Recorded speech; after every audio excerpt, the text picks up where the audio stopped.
स्वागत है दोस्तों।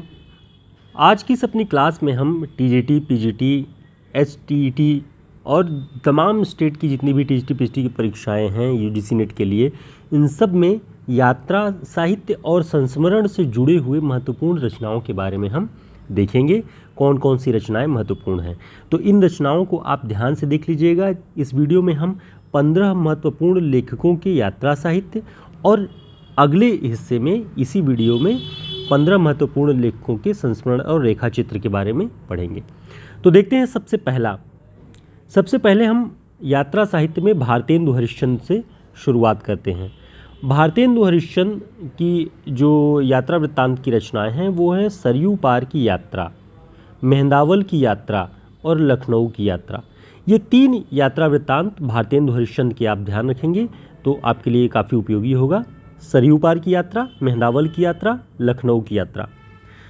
अगला है शिव प्रसाद गुप्त का पृथ्वी प्रदक्षिणा, 1914 ईस्वी में है ये, ठीक है। सत्यदेव परिव्राजक की मेरी कैलाश यात्रा 1915 और मेरी जर्मन यात्रा 1926। तो कैलाश यात्रा 15 में करते हैं और जर्मन यात्रा 1926 में करते हैं। अगला देखते हैं राहुल सांकृत्यायन जी का, जो कि यात्रा साहित्य की दृष्टि से बहुत महत्वपूर्ण है। अज्ञेय और राहुल सांकृत्यायन परीक्षाओं की दृष्टि से पाठ्यक्रम में असिस्टेंट प्रोफेसर हो या यूजीसी नेट में, इन्हीं दोनों में से किसी एक की रचना जरूर लगाई जाती है। राजस्थान लोक सेवा आयोग की असिस्टेंट प्रोफेसर भर्ती परीक्षा में सौंदर्य की नदी नर्मदा, उसके बारे में अमृतलाल बेगड़ जी की रचना है, वो लगी हुई है। तो राहुल सांकृत्यायन की रचना के बारे में अगर हम देखें तो मेरी तिब्बत यात्रा 1937 में, मेरी लद्दाख यात्रा 1939 में, किन्नर देश में, ये टाइपिंग मिस्टेक है थोड़ा देख लीजिएगा, किन्नर देश में 1948 और रूस में 25 माह 1952, ठीक है। तो इतना जो है महत्वपूर्ण राहुल सांकृत्यायन के बारे में आपको ध्यान रखना है यात्रा वृत्तांत की पुस्तकें। अगला देखते हैं रामवृक्ष बेनीपुरी जी का। दोनों रचनाओं के नाम बहुत ही सुंदर और खूबसूरत हैं, इसको याद रख सकते हैं बहुत आसानी से। पैरों में पंख बांधकर उड़ते चलो। मुझे लगता है दोनों को याद करने में कोई कठिनाई कभी नहीं होगी आप लोगों को कि पैरों में पंख बांध लो 1952 में और उड़ते चलो 1954। तो ये दोनों रामवृक्ष बेनीपुरी जी की यात्रा वृत्तांत की, यात्रा साहित्य की रचनाएं हैं। आगे देखते हैं यशपाल का यात्रा वृत्तांत की जो रचना है वो कौन सी है, वो है लोहे की दीवार के दोनों ओर, 1953 में। अज्ञेय जी की बात हम कर रहे थे तो अज्ञेय जी का है एक अरे यायावर रहेगा याद, 1953 में, और एक बूंद सहसा उछली 1960 में। तो प्रायः ये कहा जाता है कि अरे यायावर याद रहेगा याद ये देश के भीतर की यात्राओं पर आधारित है और एक बूंद सहसा उछली ये विदेशी यात्राओं पर उनके आधारित है। तो एक बूंद सहसा उछली, उछल के बाहर गई, हो सकता है विदेश की जो यात्रा वृत्तांत के बारे में बात है वो इसमें मिल जाए। रामधारी सिंह दिनकर की जो यात्रा वृत्तांत की रचना है वो है देश विदेश, 1957 में। निर्मल वर्मा चीड़ों पर चांदनी, 1964। ये लगभग सभी आयोगों में इसके बारे में मिल जाएगा। चीड़ों पर चांदनी यूपी हायर के सिलेबस में भी था, ठीक है। तो ये लगा हुआ, तो इसको ध्यान से देखिएगा। निर्मल वर्मा की 1964 में। धर्मवीर भारती जी का यात्रा चक्र नाम से है, 1995 में। नासिरा शर्मा जी ने भी लिखा और 2003 में लिखा है उन्होंने, जहाँ फव्वारे लहू रोते हैं, 2003, जहाँ फव्वारे लहू रोते हैं। नाम, कुछ रचनाओं के नाम बहुत अच्छे हैं और बहुत रोचक होते हैं, तो आप उन्हें उस रूप में याद कर सकते हैं। जैसे ये रचना, मुझे इसका नाम बहुत अट्रैक्टिव लगता है, जहाँ फव्वारे लहू रोते हैं। तो नासिरा शर्मा का 2003 में है, इसे ध्यान रख लीजिएगा।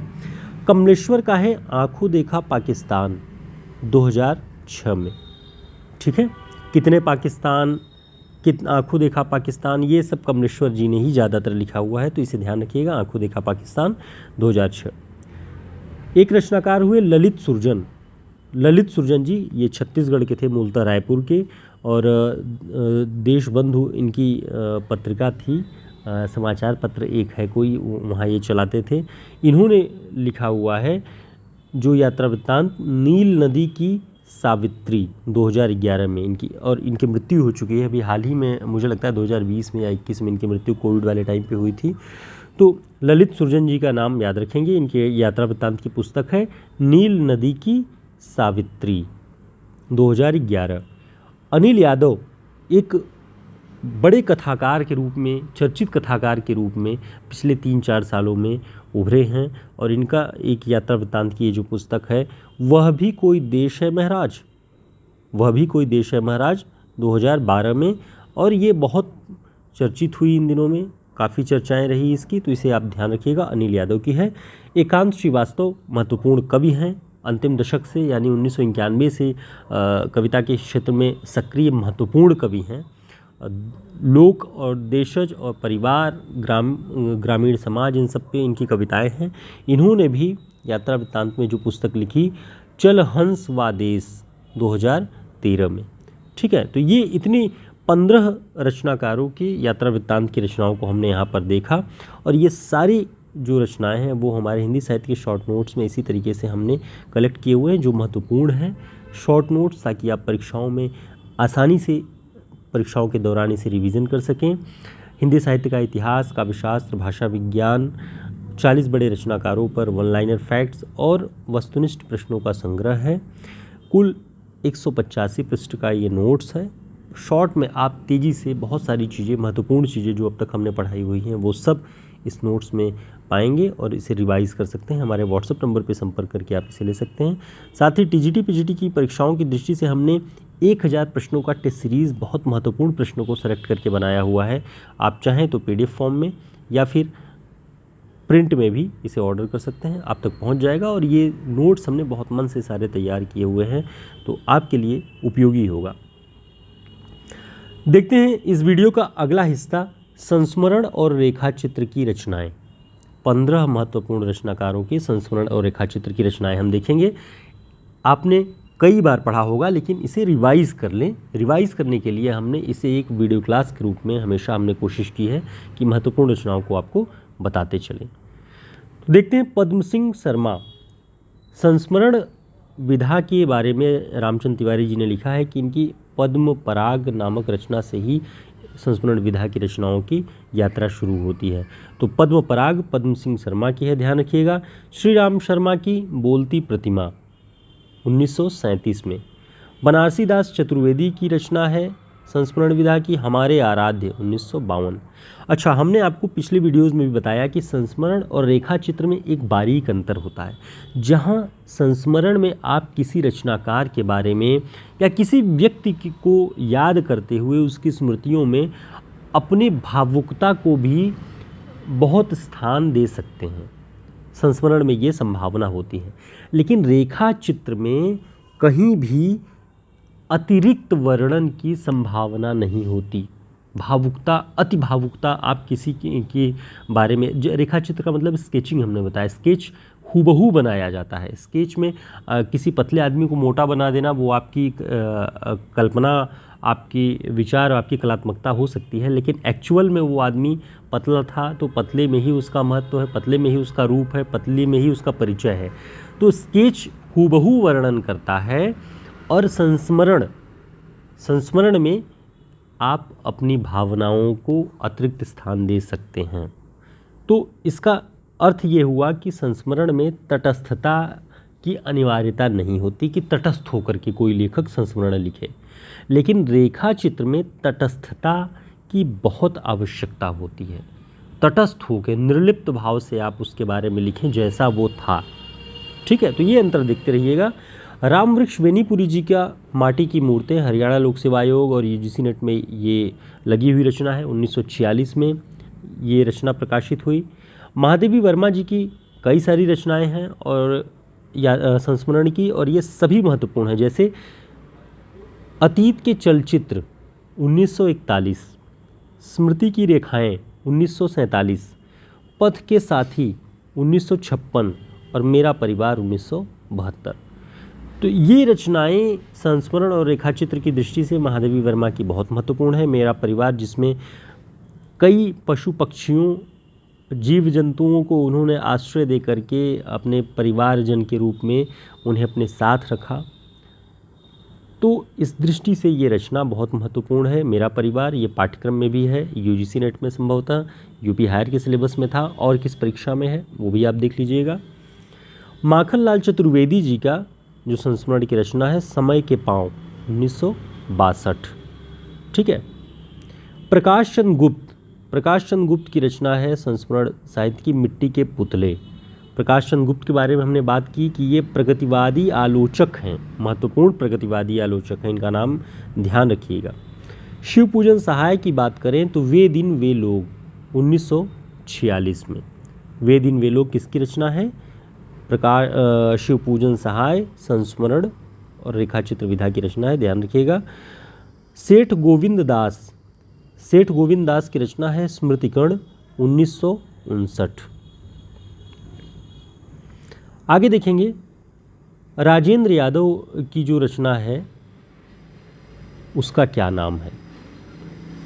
राजेंद्र यादव औरों के बहाने 1981 में प्रकाशित हुई। हमने सभी के सन भी लिख दिए हैं, जिनके सन नहीं हैं कोशिश करिएगा आप कहीं से प्रयास करके उसको अपने एक जगह नोट कर लीजिएगा। जितनी हमें तत्काल और हमने खोजने पर जिन रचनाओं के पा गए हैं, हमें मिल गए हैं प्रकाशन वर्ष, वो हम यहाँ पे आपको बता रहे हैं। औरों के बहाने 1981, अज्ञेय का स्मृति लेखा 1986, कृष्णा सोबती का हम हशमत 3 भागों में है, ध्यान रखिएगा। भाग 1 का प्रकाशन 1977 में, भाग 2 का प्रकाशन वर्ष हमें नहीं मिला है, यदि आपको जानकारी हो तो कमेंट बॉक्स में ज़रूर बताएं। हम हशमत भाग 3 2012 में। तो ये कृष्णा सोबती जी के संस्मरण विधा की रचना है, ध्यान रखिएगा। कृष्ण बिहारी मिश्र जी की जो रचना है नेह के नाते अनेक 2002, नेह के नाते अनेक कृष्ण बिहारी मिश्र। रामदर्श मिश्र, इनके भी रचनाओं के नाम बहुत रोचक होते हैं, बहुत ऐसा लगता है कि सच में बड़े कोमल नाम ये रखते हैं। स्मृतियों के छंद 1995 में, और अपने अपने रास्ते 2001, स्मृतियों के छंद अपने अपने रास्ते, रामदरस मिश्र, ठीक है। मधुरेश जी का एक संस्मरण विधा की जो रचना है वो है आलोचक का आकाश किसकी रचना है? मधुरेश की, 2012 में प्रकाशित है।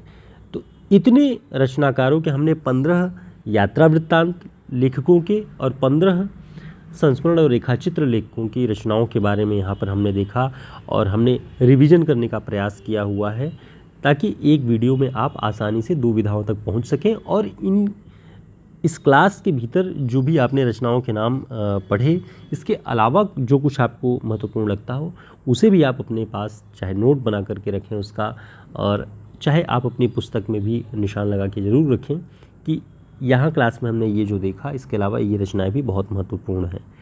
उम्मीद है आपके लिए काफ़ी उपयोगी रही होगी ये क्लास, ये जानकारियाँ।